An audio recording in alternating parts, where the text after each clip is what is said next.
नमस्कार मित्रांनो. सध्या बाजारात एक असा फळांचा प्रकार दिसायला सुरुवात झाली आहे जो सुक्या खजुरापेक्षा वेगळा आहे. दिसायला मऊ, रसाळ आणि नैसर्गिकरित्या गोड. होय, आपण बोलतोय ओल्या खजुरांबद्दल. पण तुम्हाला माहित आहे का, हा ओला खजूर फक्त गोड फळ म्हणून खायचा पदार्थ आहे की त्यामध्ये शरीरासाठी काही महत्वाचे पोषक घटक देखील असतात? थकवा जाणवला की तो उपयोगी पडतो का? पचनासाठी त्याचा फायदा होतो का? हाडं, हृदय, डोळे आणि त्वचेसाठी तो किती उपयोगी आहे? आणि सगळ्यात महत्वाचं, दिवसाला किती ओले खजूर खावेत आणि कोणत्या लोकांनी ते खाताना काळजी घ्यावी? कारण एखादा पदार्थ नैसर्गिक आहे म्हणून तो अमर्याद प्रमाणात खाता येतो असं नाही. आजच्या या व्हिडिओमध्ये आपण ओल्या खजुराबद्दलचे हे सगळे मुद्दे अगदी सोप्या भाषेमध्ये समजून घेणार आहोत. चला तर मग विषयाला सुरुवात करूया. सर्वप्रथम, ओला खजूर म्हणजे नेमकं काय?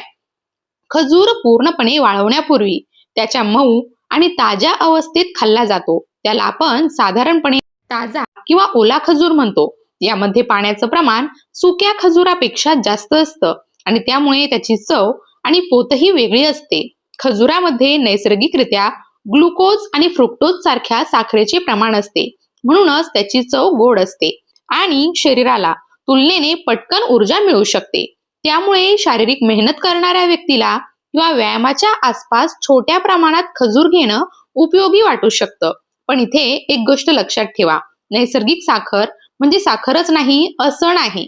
खजूर नैसर्गिक फळ आहे, पण त्यामध्ये कार्बोहायड्रेट आणि नैसर्गिक साखर असते, म्हणूनच त्याचं प्रमाण खूप महत्वाचं आहे. आता पाहूया पहिला महत्वाचा फायदा, शरीराला ऊर्जा देणारा पदार्थ. आपल्या शरीराला काम करण्यासाठी ऊर्जेची गरज असते. विशेषतः बराच वेळ उपाशी राहिल्यावर किंवा शारीरिक काम केल्यानंतर थकवा जाणवू शकतो. अशा वेळी नैसर्गिक साखर असलेलं फळ शरीराला ऊर्जा देण्यास मदत करू शकतं. ओला खजूर यासाठी एक उत्तम पर्याय ठरू शकतो. मात्र सतत थकवा जाणवत असेल, अशक्तपणा असेल किंवा कोणतंही कारण नसताना ऊर्जा कमी वाटत असेल तर फक्त खजूर खाऊन थांबू नका. अशा लक्षणांमागे झोपेची कमतरता, आहारातील त्रुटी, रक्ताची कमतरता किंवा इतर आरोग्यविषयक कारणं देखील असू शकतात. आता पुढचा मुद्दा, पचनक्रियेसाठी मदत. खजुरामध्ये आहारातील फायबर असतं. फायबर आपल्या पचनसंस्थेसाठी महत्वाचं आहे. योग्य प्रमाणामध्ये फायबर घेतल्याने शौचास नियमित होण्यास आणि बद्धकोष्ठतेची समस्या कमी होण्यास मदत होऊ शकते. म्हणून ज्यांच्या आहारात फळं, भाज्या आणि इतर फायबरयुक्त पदार्थ कमी आहेत त्यांना आहाराचा एकूण विचार करणं गरजेचं आहे. फक्त खजूर खाल्ल्याने बद्धकोष्ठता कायमची दूर होईल असं मात्र म्हणता येत नाही. त्यासोबत पुरेसं पाणी, भाज्या, फळं आणि शारीरिक हालचाल देखील आवश्यक आहे. आता एक महत्वाचा भाग, हाडांसाठी आवश्यक खनिजे. आपल्या हाडांची मजबूती फक्त कॅल्शियमवर अवलंबून नसते. कॅल्शियम सोबत फॉस्फरस, मॅग्नेशियम आणि इतर पोषक घटकांचा देखील शरीराला उपयोग होतो. खजुरामध्ये या खनिजांचे काही प्रमाण आढळते, म्हणून संतुलित आहाराचा भाग म्हणून खजूर शरीराला काही आवश्यक पोषक घटक मिळवून देऊ शकतो. पण हाडं कमजोर असतील किंवा ऑस्टिओपोरोसिसचा धोका असेल तर फक्त खजूर खाणं पुरेसं नाही. कॅल्शियम, व्हिटॅमिन डी, प्रोटीन आणि नियमित व्यायाम या सगळ्यांची भूमिका महत्वाची आहे. आता येऊया रक्ताच्या आरोग्याकडे. लोह आणि रक्त निर्मिती. खजुरामध्ये लोह काही प्रमाणात असतं. लोह हे हिमोग्लोबिन तयार करण्यासाठी आवश्यक असतं. हिमोग्लोबिन शरीरातील विविध भागांपर्यंत ऑक्सिजन पोहोचवण्याचं काम करतं. म्हणून आहारातून पुरेसं लोह मिळणं आवश्यक आहे. पण या ठिकाणी देखील गैरसमज टाळणं महत्वाचं आहे. खजूर खाल्ल्याने ॲनिमिया आपोआप बरा होतो असं नाही. रक्तातील हिमोग्लोबिन कमी असल्यास त्याचं कारण शोधणं गरजेचं आहे. विशेषतः महिलांमध्ये जास्त मासिक रक्तस्रावामुळे लोहाची कमतरता होऊ शकते. अशा परिस्थितीत तपासणी आणि डॉक्टरांचा सल्ला अधिक महत्वाचा ठरतो. आता पुढचा विषय आहे त्वचा. त्वचेसाठी खजुराचा उपयोग. खजुरामध्ये विविध अँटीऑक्सिडंट घटक असतात. अँटीऑक्सिडंट्स शरीरातील ऑक्सिडेटिव्ह स्ट्रेस पासून संरक्षण करण्याच्या प्रक्रियेत भूमिका बजावतात. त्यामुळे फळं आणि भाज्यांनी समृद्ध आहार त्वचेच्या एकूण आरोग्यासाठी चांगला असतो. पण फक्त खजूर खाल्ल्याने सुरकुत्या नाहीशा होतील किंवा त्वचा अचानक तरुण दिसू लागेल असा दावा करणं देखील योग्य नाही.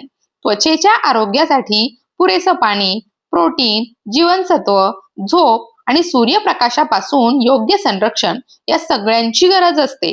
आता हृदयाबद्दल. हृदयाच्या आरोग्यासाठी खजुरामध्ये पोटॅशियम सारखी खनिजे असतात. पोटॅशियम शरीरातील अनेक महत्वाच्या प्रक्रियांमध्ये सहभागी असतं. रक्तदाबाच्या संतुलनातही त्याची भूमिका असते. पण खजूर हा रक्तदाब कमी करण्याचं औषध नाही. उलट ज्यांना उच्च रक्तदाब किंवा हृदयविषयक समस्या आहे त्यांनी डॉक्टरांनी सांगितलेला उपचार सुरूच ठेवला पाहिजे. आहारातील संपूर्ण पॅटर्न महत्वाचा आहे. आता एक प्रश्न, व्यायाम करणाऱ्या लोकांनी खजूर खावा का? खजुरामध्ये नैसर्गिक कार्बोहायड्रेट असल्यामुळे व्यायामाच्या आधी छोट्या प्रमाणात तो ऊर्जा देणारा स्नॅक्स ठरू शकतो. विशेषतः धावणे, सायकलिंग किंवा इतर दीर्घकाळ चालणाऱ्या व्यायामामध्ये कार्बोहायड्रेटचा उपयोग होतो. मात्र प्रत्येक व्यक्तीची गरज ही वेगळी असते. जिम करणाऱ्या व्यक्तीने खजूर म्हणजेच प्रोटीनचा उत्तम स्रोत आहे असं समजू नये, कारण स्नायूंच्या वाढीसाठी प्रोटीनची योग्य मात्रा आवश्यक असते. आता आपण येतो एका अतिशय महत्वाच्या मुद्द्यावर, रोगप्रतिकारक शक्ती. फळांमध्ये विविध जीवनसत्व आणि अँटीऑक्सिडंट घटक असतात. खजूरही त्याला अपवाद नाही. पण एकाच फळाला इम्युनिटी बूस्टर म्हणून पाहण्यापेक्षा संपूर्ण आहाराकडे लक्ष देणं योग्य. कारण रोगप्रतिकारक शक्ती मजबूत ठेवण्यासाठी प्रोटीन, जीवनसत्व, खनिजे, पुरेशी झोप, व्यायाम, ताणतणावाचं व्यवस्थापन या सगळ्यांची भूमिका असते. म्हणून खजूर खा, पण त्याच्यावर संपूर्ण आरोग्याची जबाबदारी देऊ नका. आता अजून एक महत्वाचा मुद्दा पुढे आहे, मेंदू आणि स्मरणशक्तीबद्दल. खजुराबाबत अनेक दावे सोशल मीडियावर फिरत असतात. यामध्ये अँटीऑक्सिडंट घटक असल्यामुळे मेंदूच्या आरोग्यासाठी काही संभाव्य फायदे असू शकतात असा अभ्यासाचा विषय आहे. परंतु खजूर खाल्ल्याने अल्झायमरचा आजार टळतो किंवा स्मरणशक्ती निश्चितपणे वाढते असा निष्कर्ष काढणं योग्य नाही. मेंदू निरोगी ठेवण्यासाठी नियमित शारीरिक हालचाल, पुरेशी झोप, संतुलित आहार आणि मानसिक सक्रियता या सगळ्या गोष्टी जास्त महत्वाच्या आहेत. आणि आता येऊया अशा एका मुद्द्याकडे जो अनेकांना उपयोगी ठरू शकतो. ओले खजूर वजन वाढवण्यासाठी योग्य आहेत का? त्याचं उत्तर थोडंसं वेगळं आहे. खजुरामध्ये ऊर्जा आणि कार्बोहायड्रेट असतात, त्यामुळे वजन असलेल्या व्यक्तीच्या संतुलित आहारात तो एक छोटा भाग म्हणून समाविष्ट करता येऊ शकतो. पण फक्त खजूर खाऊन निरोगी वजन वाढवता येत नाही. वजन वाढवताना प्रोटीन, चांगले फॅट्स, धान्य, कडधान्य, भाज्या आणि इतर पोषक घटकांचा समावेश असलेला पूर्ण आहार आवश्यक आहे. आता डोळ्यांबद्दल. खजुरामध्ये काही अँटीऑक्सिडंट घटक आढळतात, त्यामुळे एकूण आरोग्यदायी आहाराचा भाग म्हणून त्याचा फायदा होऊ शकतो. मात्र खजूर खाल्ल्याने रात आंधळेपणा बरा होतो किंवा कमी झालेली दृष्टी पुन्हा पूर्ववत होते असं म्हणणं योग्य नाही. डोळ्यांची समस्या असल्यास नेत्रतज्ञांकडून तपासणी करून घेणं आवश्यक आहे. मित्रांनो, आता आपण ओल्या खजुराच्या सेवनाचा सर्वात महत्वाचा भाग समजून घेऊया. खजूर चांगला आहे, पण किती? हा प्रश्न खूप महत्वाचा आहे. कारण नैसर्गिक फळ असलं तरी खजूर गोड आणि कॅलरी युक्त आहे, म्हणून हे हेल्दी आहे या विचाराने त्याचं प्रमाण वाढवत जाणं योग्य नाही. किती खजूर खायचा हे तुमचा आहार, वय, शारीरिक हालचाल आणि आरोग्याच्या स्थितीवर अवलंबून असतं. सामान्यतः काही खजूर हा मधल्या वेळेचा स्नॅक्स म्हणून पुरेसा ठरू शकतो. 4 ते 6 मध्यम आकाराचे खजूर काही निरोगी व्यक्तींसाठी योग्य प्रमाणात असू शकतात. मात्र प्रत्येकासाठी हे प्रमाण समान असेलच असं नाही. विशेषतः मधुमेह, वजन वाढण्याची समस्या किंवा इतर आरोग्यविषयक स्थिती असल्यास प्रमाण वेगळं असू शकतं. आता प्रश्न येतो, खजूर कधी खावा? सकाळच्या नाश्त्यासोबत 2 जेवणांच्या मधल्या वेळेत किंवा व्यायामाच्या आधी छोट्या प्रमाणात घेता येतो. व्यायामापूर्वी घेतल्यास त्यातील कार्बोहायड्रेटमुळे ऊर्जा मिळू शकते. पण रात्री उशिरा मोठ्या प्रमाणात गोड पदार्थ खाण्याची सवय असेल तर ती टाळणं चांगलंच. आता बाजारातून ओले खजूर आणल्यानंतर सर्वात पहिली गोष्ट काय करायची? स्वच्छता. खजूर खाण्यापूर्वी स्वच्छ पाण्याने धुवून घ्या. त्यावर धूळ, माती किंवा हाताळणी दरम्यान आलेली घाण असू शकते. धुतल्यानंतर तो स्वच्छ कपड्याने किंवा टिश्यूने पुसून घ्या. आणि जर खजुरात बी असेल तर खाण्यापूर्वी ते काढून टाका. आणि आता आणखी एक महत्वाची गोष्ट लक्षात ठेवा, ओला खजूर मऊ असल्यामुळे तो खराब होण्याची शक्यता सुक्या खजुरापेक्षा वेगळी असू शकते. म्हणून खरेदी करताना खजूर ताजा आहे का, त्याला विचित्र वास येत नाही ना, बुरशी दिसत नाही ना, आणि तो असामान्यपणे चिकट किंवा खराब झालेला नाही ना, हे आधी तपासून घ्या. खराब फळ खाणं टाळा. आता येऊया सर्वात महत्वाच्या सावधगिरीकडे. मधुमेह असणाऱ्यांनी काय करावं? खजूर नैसर्गिक फळ आहे, पण त्यामध्ये नैसर्गिक साखर असते. म्हणून मधुमेह असलेल्या व्यक्तींनी खजूर अमर्यादित प्रमाणात खाणं योग्य नाही. नैसर्गिक साखर आहे म्हणजे रक्तातील साखर वाढणार नाही, हा गैरसमज आहे. खजूर खाल्ल्यावर रक्तातील ग्लुकोजवर परिणाम होऊ शकतो. म्हणून मधुमेह असल्यास तुमच्या आहाराच्या पॅटर्न नुसार किती खजूर योग्य आहे हे डॉक्टर किंवा नोंदणीकृत आहार तज्ञांच्या सल्ल्याने ठरवणं अधिक सुरक्षित आहे. आता वजनाचा मुद्दा. जर तुम्ही वजन कमी करण्याचा प्रयत्न करत असाल तर खजूर पूर्णपणे बंद करण्याची गरज प्रत्येकाला नसते, पण त्याचं प्रमाण मोजून घेणं गरजेचं आहे. कारण फळ असलं तरी त्यातून ऊर्जा मिळते, आणि जर तुम्ही दिवसभरात आधीच अनेक गोड पदार्थ खात असाल त्यावर पुन्हा भरपूर खजूर घेतले तर त्याची एकूण कॅलरी वाढू शकते. त्यामुळे खजूर हा हेल्दी आहे की नाही यापेक्षा तुमच्या संपूर्ण दिवसाच्या आहारात त्याचं स्थान काय आहे हे अधिक महत्वाचं. आता जास्त खजूर खाल्ल्यास काय होऊ शकतं? प्रमाण खूप वाढल्यास काही व्यक्तींना पोट फुगणं, पचनाचा त्रास किंवा जुलाबासारखी समस्या होऊ शकते. काही लोकांना गोड पदार्थ जास्त खाल्ल्यावर घशात चिकटपणा किंवा अस्वस्थता जाणवू शकते. म्हणून शरीराची प्रतिक्रिया लक्षात घ्या. आता दातांसाठी एक महत्वाची सूचना.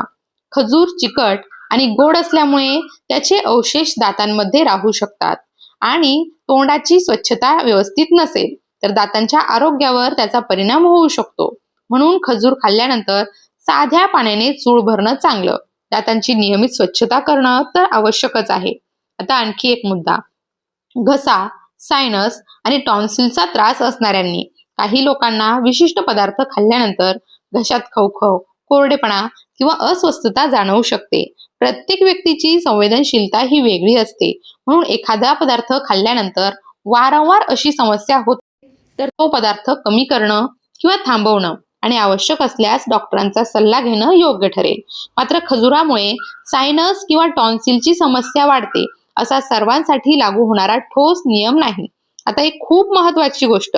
खजूर लिव्हर डिटॉक्स करतो का? सोशल मीडियावर डिटॉक्स हा शब्द खूप वापरला जातो, पण आपल्या शरीरातील टाकाऊ पदार्थ बाहेर काढण्याचं काम मुख्यतः यकृत आणि मूत्रपिंड स्वतःच्या नैसर्गिक प्रक्रियेद्वारे करतात. खजूर खाल्ल्याने यकृतातील टॉक्सिन्स धुवून निघतात किंवा फॅटी लिव्हर बरा होतो असा दावा करणं योग्य नाही. फॅटी लिव्हर किंवा यकृताचा आजार असल्यास वजन नियंत्रण, व्यायाम, योग्य आहार आणि डॉक्टरांचा सल्ला यांना महत्व आहे. म्हणून डिटॉक्सच्या नावाखाली फक्त एखाद्या फळावर अवलंबून राहू नका. आता संपूर्ण विषय एका सोप्या उदाहरणातून समजून घेऊया. समजा एखादी व्यक्ती सकाळी संतुलित नाश्ता करते, दुपारी योग्य जेवण घेते, दिवसभर पुरेसं पाणी पिते, भाज्या, फळं, कडधान्य आणि प्रोटीनयुक्त पदार्थ खाते, नियमित चालते किंवा व्यायाम करते आणि मधल्या वेळेला 2-3 ओले खजूर खाते, तर हा तिच्या संतुलित आहाराचा एक छोटासा भाग आहे. पण दुसरी व्यक्ती दिवसभर कमी पौष्टिक पदार्थ खाते आणि खजूर हेल्दी आहे म्हणून रोज मोठ्या प्रमाणात खजूर खाते, तर त्यातून अपेक्षित फायदा मिळेलच असं नाही. म्हणजेच आरोग्य एखाद्या एका सुपरफूडमुळे तयार होत नाही. आरोग्य तयार होतं रोजच्या सवयीमधून. मित्रांनो, आज आपण ओल्या खजुराबद्दल अनेक गोष्टी समजून घेतल्या. तो नैसर्गिक साखर आणि ऊर्जा देऊ शकतो. त्यामध्ये फायबर असतं, काही खनिजे आणि अँटीऑक्सिडंट घटक असतात. संतुलित आहाराचा भाग म्हणून तो उपयोगी ठरू शकतो. व्यायामाच्या आसपास ऊर्जा मिळवण्यासाठी देखील काही व्यक्तींना त्याचा फायदा होऊ शकतो. पण त्याच वेळी काही गोष्टी स्पष्ट आहेत. तो ॲनिमियाचं औषध नाही, तो मधुमेह बरा करत नाही, तो फॅटी लिव्हरचा उपचार नाही, तो दृष्टी पुन्हा वाढवण्याचं औषध नाही, आणि तो कोणत्याही आजारावर चमत्कारी उपाय नाही. फळ म्हणून खा, औषध समजून नाही. हीच कदाचित आजच्या विषयातून लक्षात ठेवण्यासारखी सर्वात महत्वाची गोष्ट आहे. आपल्या आहारात नैसर्गिक पदार्थांचा समावेश करणं चांगलं, पण प्रत्येक पदार्थांचं प्रमाण, आपल्या शरीराची गरज आणि आरोग्याची स्थिती लक्षात घेणं देखील त्याहून महत्वाचं आहे. म्हणून पुढच्या वेळी बाजारात ताजे ओले खजूर दिसले ते फक्त गोड म्हणून खरेदी करू नका. त्यांचा ताजेपणा तपासा, स्वच्छ धुवा, योग्य प्रमाणात खा आणि तुमच्या आरोग्याच्या परिस्थितीनुसार त्यांचा आहारात समावेश करा. कारण आरोग्याचा खरा मंत्र एकच सुपर फूड नाही, तर संतुलित आहार आणि योग्य सवयींची रोजची शिस्त आहे. आणि म्हणूनच आपल्या स्वयंपाकघरात किंवा फळांच्या टोपलीत असलेला प्रत्येक पदार्थ समजून घेणं महत्वाचं आहे. कारण योग्य माहिती असेल तर साधा आहारही योग्य पद्धतीने आपल्या आरोग्याचा भाग बनू शकतो. आजच्या या विषयातून एवढंच. नैसर्गिक पदार्थ खा, पण अतिरेक टाळा. आणि आरोग्याबाबत कोणताही मोठा दावा ऐकला की त्यावर लगेच विश्वास ठेवण्याआधी त्यामागची माहिती नक्की तपासा. पुन्हा भेटूया अशाच एका नवीन माहितीपूर्ण विषयासह. तोपर्यंत स्वतःची आणि आपल्या कुटुंबाची काळजी घ्या. धन्यवाद.